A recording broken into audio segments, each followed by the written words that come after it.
बहुत बहुत धन्यवाद आदरणीय गौरीशंकर जी बिसेन जी।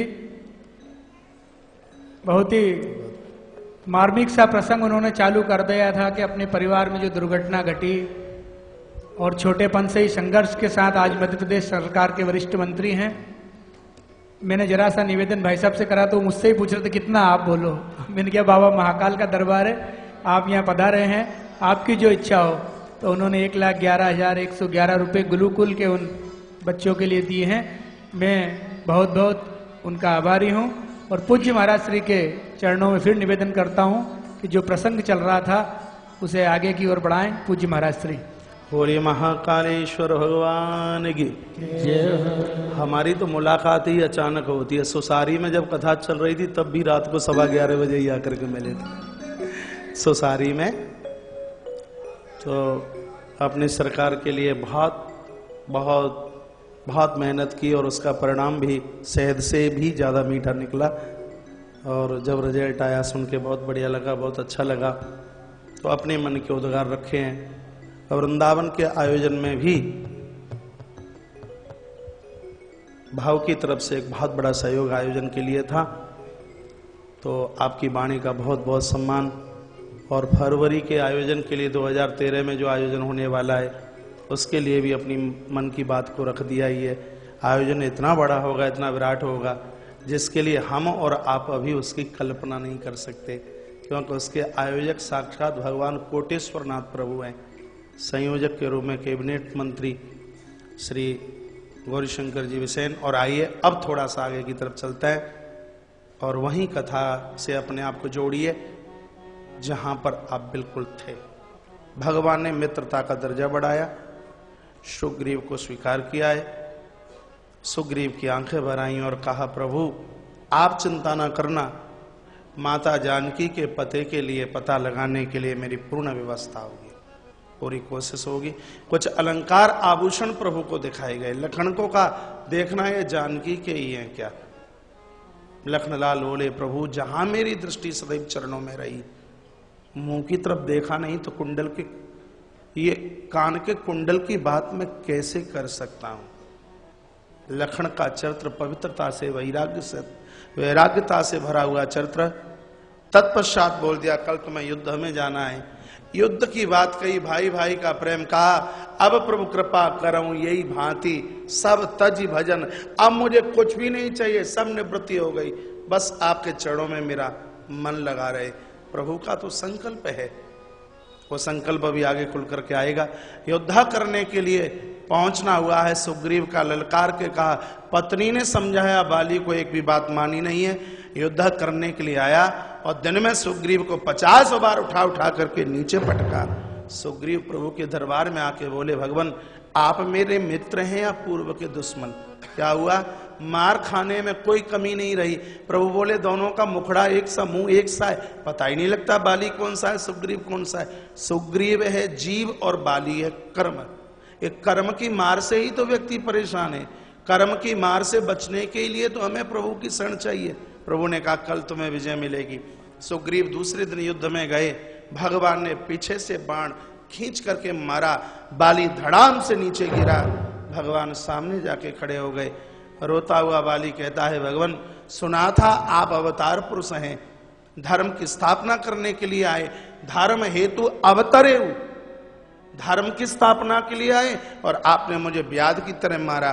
भगवान कहते हैं मूढ़ तोय अत से अभिमाना, नारी सिखावन कर सन काना। अरे पापी, पत्नी ने तुझे समझाया और तूने एक भी बार उसकी बात नहीं मानी। अरे दुष्ट, तुझे ये नहीं पता कि छोटे भाई की पत्नी बेटी के समान होती है। भगवान कहते हैं इन चार को बुरी निगाहों से ताड़ता है, मार डालिए, उसको पाप नहीं लगेगा।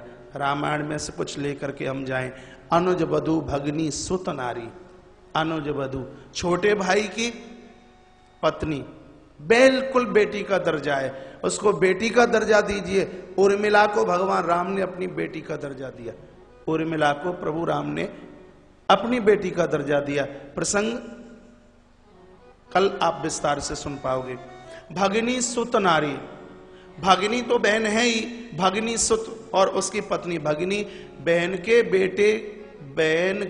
बेटे की पत्नी। आपकी पुत्री है। भांजे से भी ज्यादा भांजे की बहू को आदर दीजिए, सत्कार दीजिए। सुत नारी, भगवान राम ने कहा इनको बुरी निगाह से जो ताड़ता है उसको मार डालिए। दुष्ट पापी आज मुझे धर्म की बात करता है, क्या उस समय तेरा धर्म सुसुप्त था, खोया हुआ था? तब रो रो करके कहता है भगवान मैं तो आपके दरबार में पड़ा हुआ हूं, क्या अभी भी मैं पापी हूं?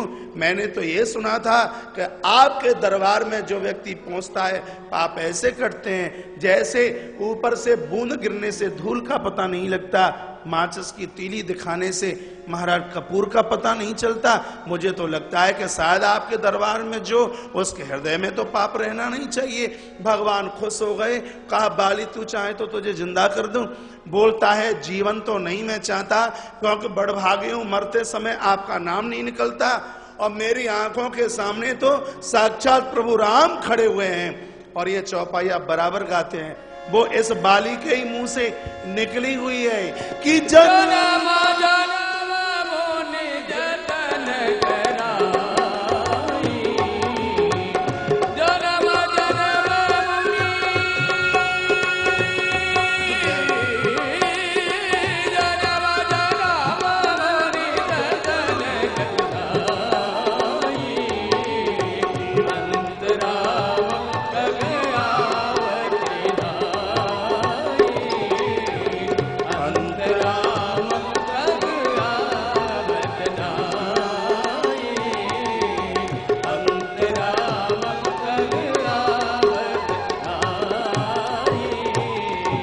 मानस की चौपाई बहुत प्यारी लगती है। जन्म जन्मांतर इतना साधन किया जाता है, लेकिन मरते समय प्रभु नाम निकल जाए तो ये भगवान की ही कृपा है।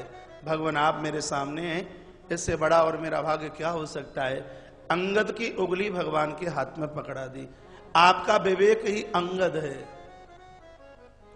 अब मेरी तरफ क्यों नहीं देख रहे? आज बात क्या है? इतना बुरा तो नहीं हूं कि देखने के लायक ना हूं, इधर देखिए ना। और 15 मिनट की कथा है। कहा मेरे पुत्र की उंगली पकड़िए। भगवान ने उंगली पकड़ी, अपने अपने विवेक रूपी पुत्र की उंगली भगवान के हाथ में गहा दीजिए, आत्मोद्धार आत्म कल्याण हो जाएगा। सुग्रीव को इशारा किया, भाई का अंतिम संस्कार किया और तत्पश्चात सुग्रीव को गद्दी का मालिक बनाया। चातुर्मास चौमासा शुरू हो गया है। चौमासा सुग्रीव ने कहा भगवान रोज आके मैं आपका दर्शन करूंगा, आप अपना व्रत पूरा कीजिए। और श्रीमान जी सत्ता की गद्दी पर जाकर के बैठ गए। 4 महीने में से सुग्रीव एक भी दिन भगवान को मिलने के लिए नहीं आया। भगवान लखन को चर्चा करते हैं, सुग्रीव सुधि मोर बिसारी पावा राज को ससुत नारी। ये गलती तो मेरी है, बिना बेचारे गद्दी दे दी, पत्नी दे दी, बेटा दे दिया, खानदान परिवार दे दिया। 4 महीने से में से एक भी दिन नहीं आया पास। सब कुछ है तो भगवान तेरा भजन हम क्यों करेंगे? तो याद तब आएगा जब दिक्कत है, परेशानी, हॉस्पिटल में पड़े हैं, बेटी को वर नहीं मिलता, बेटे को बहू नहीं मिलती, तब हे हनुमान बाबा 1.25 मन लड्डू का भोग लगाएंगे। अब सब कुछ सक्षम ही है तो क्या हमने भांग खाई है सो तुझे भजे? प्रभु को सदैव याद कीजिए, बराबर याद कीजिए। जहां जिस पद पर आप बैठे हुए हैं, आपके पद का सौंदर्य तब है जहां उसके ऊपर संपुट भगवान के नाम का लगा हुआ है। उसको कभी कोई निष्कासित नहीं कर सकता। जहां जिन्होंने सदैव अपने आप को ईश्वर से जोड़ा है। राजनीति में धर्म चल करके जब आता है प्रभु प्रेमी जनों, तब राजा के अंदर भगवान की छवि नजर आती है। मेरे प्रभु का रूप तो देखिए आप। बाली को मारकर गद्दी पर स्वयं बैठ सकते थे, नहीं, सुग्रीव को मालिक बना दिया, क्योंकि राजा के जीवन में संग्रह नहीं होता। इसलिए राजा का जीवन ही दूसरों के लिए होता है। गद्दी का मालिक इसलिए तो सुग्रीव को बना दिया।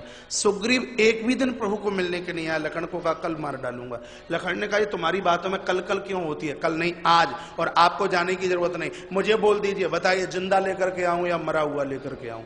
भगवान बोले भय दिखाए ले आवऊं तात सखा सुग्रीव। जिसको अपना बना लिया है उसको मारते नहीं, डरा करके ले आना। लखनलाल गर्जना करते हुए चले, सो हनुमान जी छोटी गली से चले गए। गुरु जी है ना, संत हैं, छोटी गली से गए।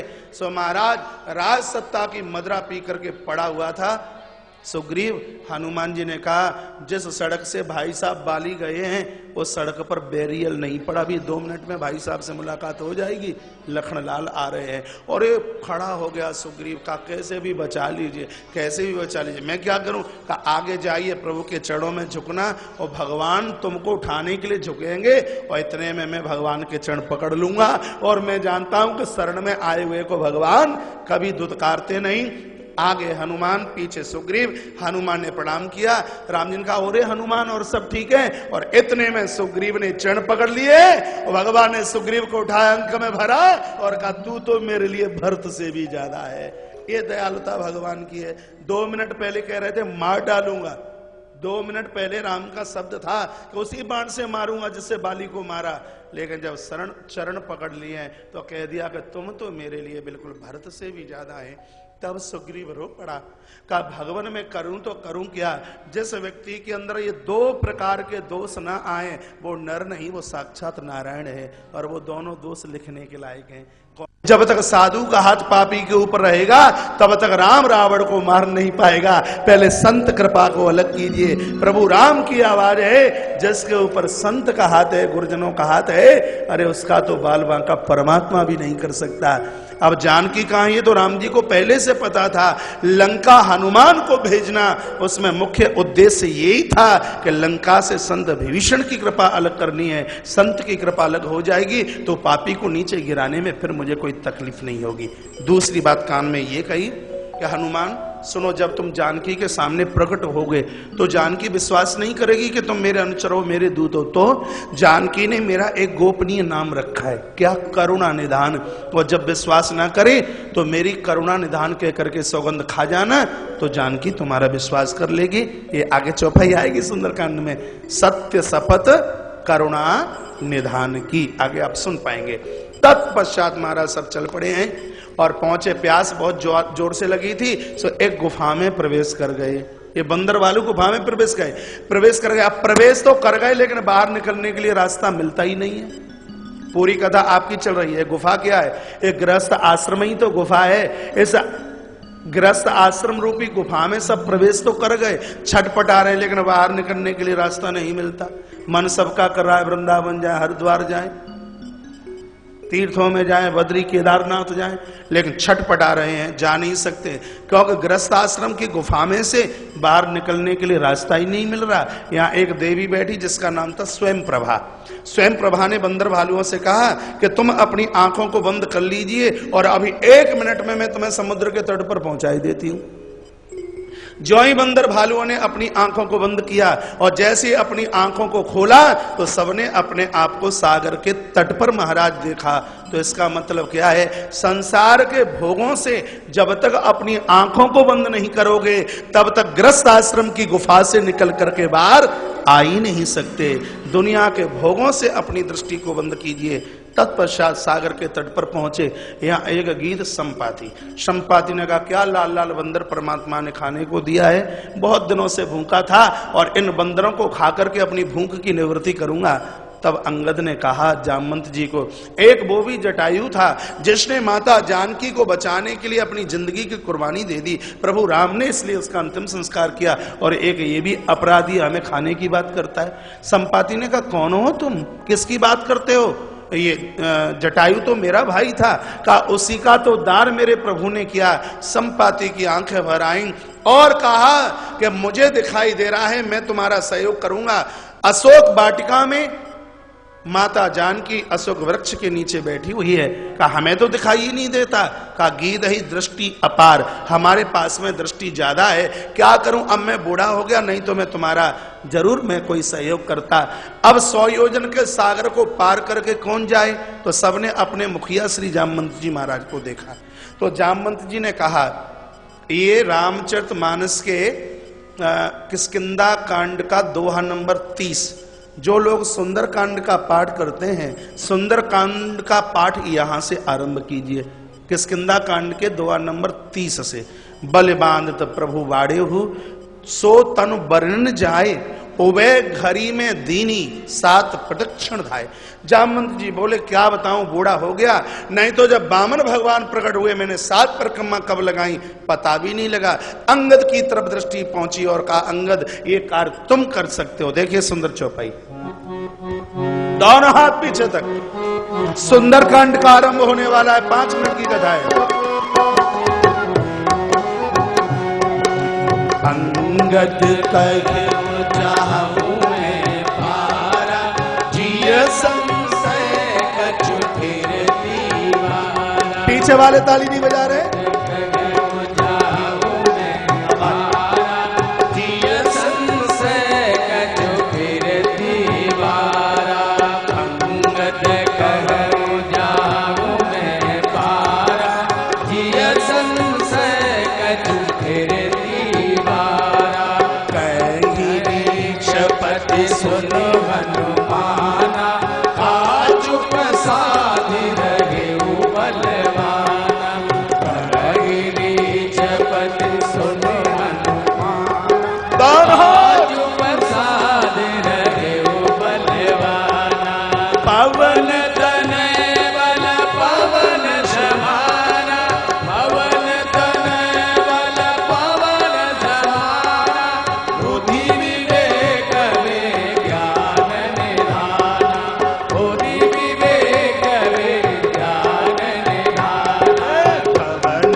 ताली बजाइए आप दोनों बजाइए।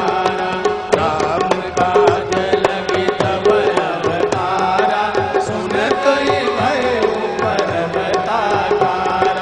राम काज लगी तब अवतारा, राम काज लगी तब अवतारा, सुनत भयो पर्वताकारा।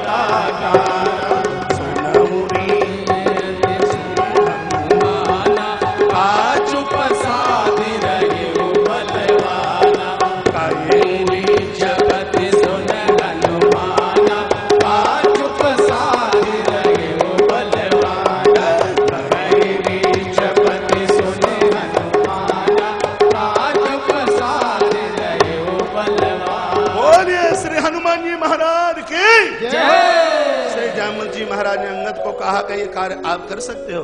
अंगद ने कहा जा तो सकता हूं लेकिन जी संशय कछु फिरती वारा, मेरे मन में संशय है। काय का संशय है? जब हम किष्किंधा से चले तो राम जी ने इशारे से हनुमान को बुलाया और हमें लगता है कि कान में कुछ कहा, लगता है कि राम जी को हनुमान ज्यादा प्रिय हैं, इसलिए काम हम नहीं करेंगे। अरे माता जानकी भक्ति है और भक्ति का पता वो कभी भी नहीं लगा सकते जो अपने इष्ट के ऊपर संशय करते हैं, जो अपने गुरुजनों के ऊपर संशय करते हैं, जो देवी देवताओं के ऊपर संशय करते हैं। भक्ति का उनको किंचित मात्र भी महाराज उनको फल नहीं मिल सकता।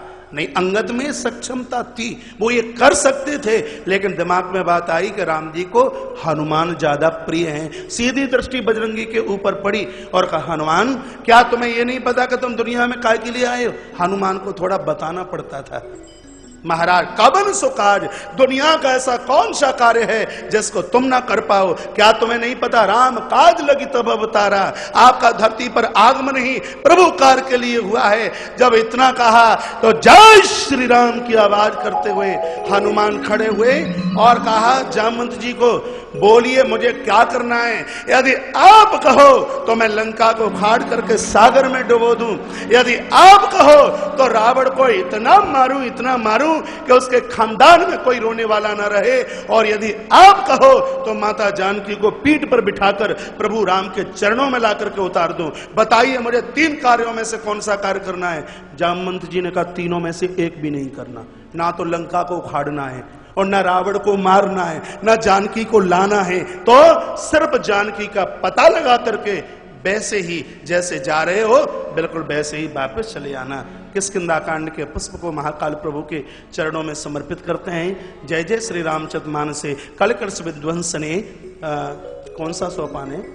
चौथा सोपान, चतुर्थ सोपान श्री महाकाल देवताभ्यो चरणार्पण मस्तु। आइए श्री सुंदर कांड में प्रवेश करते हैं। सुंदर कांड के लिए तो जितना कहा जाए महाराज उतना कम है। यहाँ सब सुंदर हैं, निशाचरों की लंका भी महाराज यहाँ सुंदर है। आगे आप सुनोगे क्योंकि भक्ति महारानी यहाँ बैठी हुई है। मेरा व्यासपीठ से निवेदन, बहुत बड़े बड़े काम आपको मिट्टी के कड़ के समान हो जाएंगे यदि आप सुंदरकांड का पाठ नित्य करते हैं। रोज ना कर पाए तो मंगलवार को कीजिए, रोज ना कर पाए तो शनिवार को कीजिए। यदि बहुत कोई आपका कार्य बिगड़ा हुआ है और वो बनने में नहीं आता तो चमेली के तेल का दिया जला करके आप सुंदरकांड का पाठ कीजिए। आपको ये अवंतिका का ये शब्द सदैव याद रहेगा, सदैव। कठिन से कठिन काम क्यों ना हो, सुंदरकांड में इतनी बड़ी ताकत है। श्री परमात्मनि नमः। पहले 4 श्लोक हैं, ऊपर का श्लोक राम जी के लिए और नीचे का श्लोक हनुमान जी के लिए। शांतम शाश्वतम अप्रमेय मनगम निर्वाण शांति प्रदम ब्रह्मा सम फणेन्द्र सेव्य मनिषम वेदांत वेदम विभुम रामाख्यम जगदीश्वरम सुरगुरुम माया मनुष्यम हरि वंदे हम करुणा करम रघुवरम भूपाल चूड़ामणि। जो शांत हैं, शाश्वत हैं, अनादि और अनंत हैं, महाराज जो केवल देने वाले हैं। जैसे राजा के सिर के ऊपर महाराज जो मुकुट है, ये पूरे रघुवंश के बिल्कुल मुकुट की तरह है। कौन है वो? प्रभु राम। ऐसे भगवान राम के चरणों में हम एक बार नहीं कोट सहवार वंदन करते हैं, प्रणाम करते हैं। समय कम, बात ज्यादा। नीचे का श्लोक देखिए, जो सुंदरकांड